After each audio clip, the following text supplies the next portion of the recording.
January 26th through February 1st. Now remember, this is a full moon week. We're heading to a Leo full moon. What a fun full moon it will be. And so as we move into the new week on the 26th, Monday the 26th, the moon continues to be in the sign of Taurus. And this is the first quarter moon. Okay, so the first quarter moon is going to start in the sign of Taurus. Well, the first quarter is when we start to build something. Okay, so this is a good time to stand your ground. What is it that you want? Taurus, don't mess with the Taurus. They're not going to budge for you.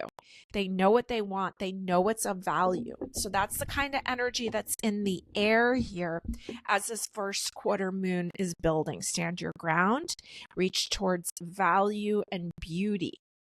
Now, also on the 26th, this is a big deal. This is when Neptune returns to the sign of Aries, where it's going to stay now. It's not going to go back into Pisces again in our lifetime. I mean, don't you think that's a big deal? I really do. So we've lived through a period of time that will never be repeated for like 164 years. So Neptune, the planet of illusion and delusion. Neptune is called the great healer. Neptune is also associated with fogginess and creativity and karmic cycles and breaking karmic cycles. Neptune is associated with drugs and alcohol and anytime we try to numb ourselves out. Now, Neptune is going to move into the the cardinal fire sign of Aries, and it's going to start on January 26th, and it stays there till March of 2039. I know that's hard to think about. Now, Aries is known as a sign of war. It's known as a sign of going after what it wants. And so we have to envision this period of fighting the good fight, but with a non-violent approach. Okay, that's not going to get us anywhere. Now, let's see. What did I write down about this? I said, the planets are most powerful when they enter a sign or leave a sign. Okay, so it just left Pisces and now it's at 0 degrees of Aries. So this is the most powerful time for this planet. Neptune glamorizes whatever sign it's in. So in Pisces, it was like, I have a dream. And in Aries, it's more like, all men are created equal kind of energy, and really trying to advocate for that and fight for that.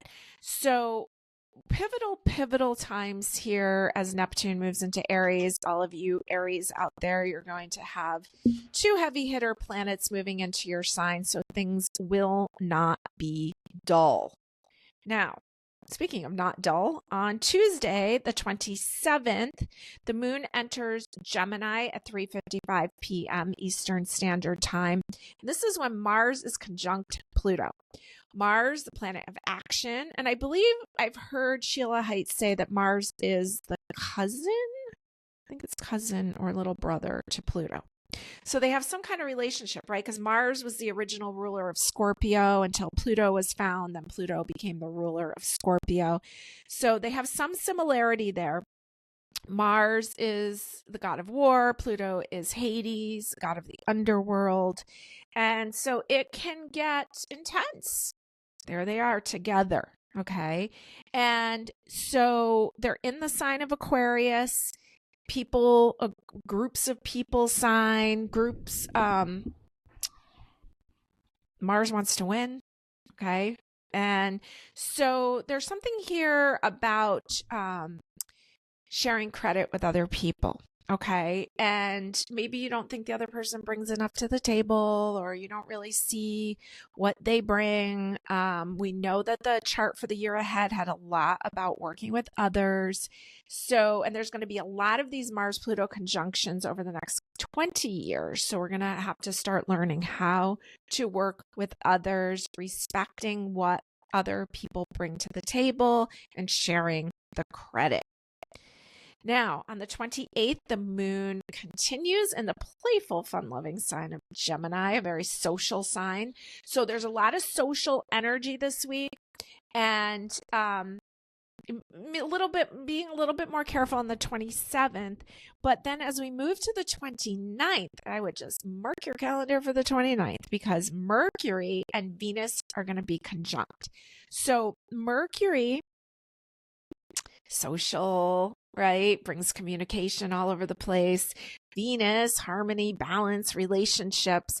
So this is charming. This is fun loving. This is easygoing. This is conversational.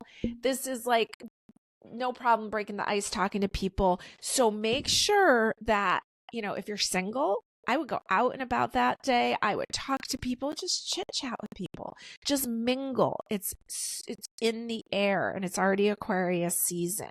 Okay. And so enjoy the lovely energy there on the 29th. I think it will roll into the 30th also. The 30th, the moon will be in the sign of Cancer, nurturing, emotional, psychic energy. But remember, we're heading to a Leo full moon on the 1st. Now, Leo does rule dating in astrology. It rules the heart, it rules joy, and it has a lot to do with dating. So, take advantage of this week if that is what you're looking for in your life. So the moon will be in Cancer on Saturday, the 31st. Harmony, nurturing, go out, maybe have a nice meal. The picture I put up is two people having coffee next to each other. Maybe they just met. And so kind of get out into those kind of scenes where, maybe you sit at a bar or you sit somewhere where you can just chat with somebody. And then we go into this full fire moon. So things are feisty, things are spicy. We've got 2 planets in Aries. We've got the moon in a fire sign of Leo. And do we have anything in Sagittarius? I don't think so. But there's a lot of spice there this week, okay? So enjoy the spice. Use it for your benefit. Keep in mind that things do get emotional and intense in a full moon, especially a fire full moon. Get your moon water ready and enjoy the beautiful, beautiful Leo full moon there. All right, let's see what your cards are, what you need to know here this final week of January. I've got 3 cards here for you. Let me just get one from the Grim Tales.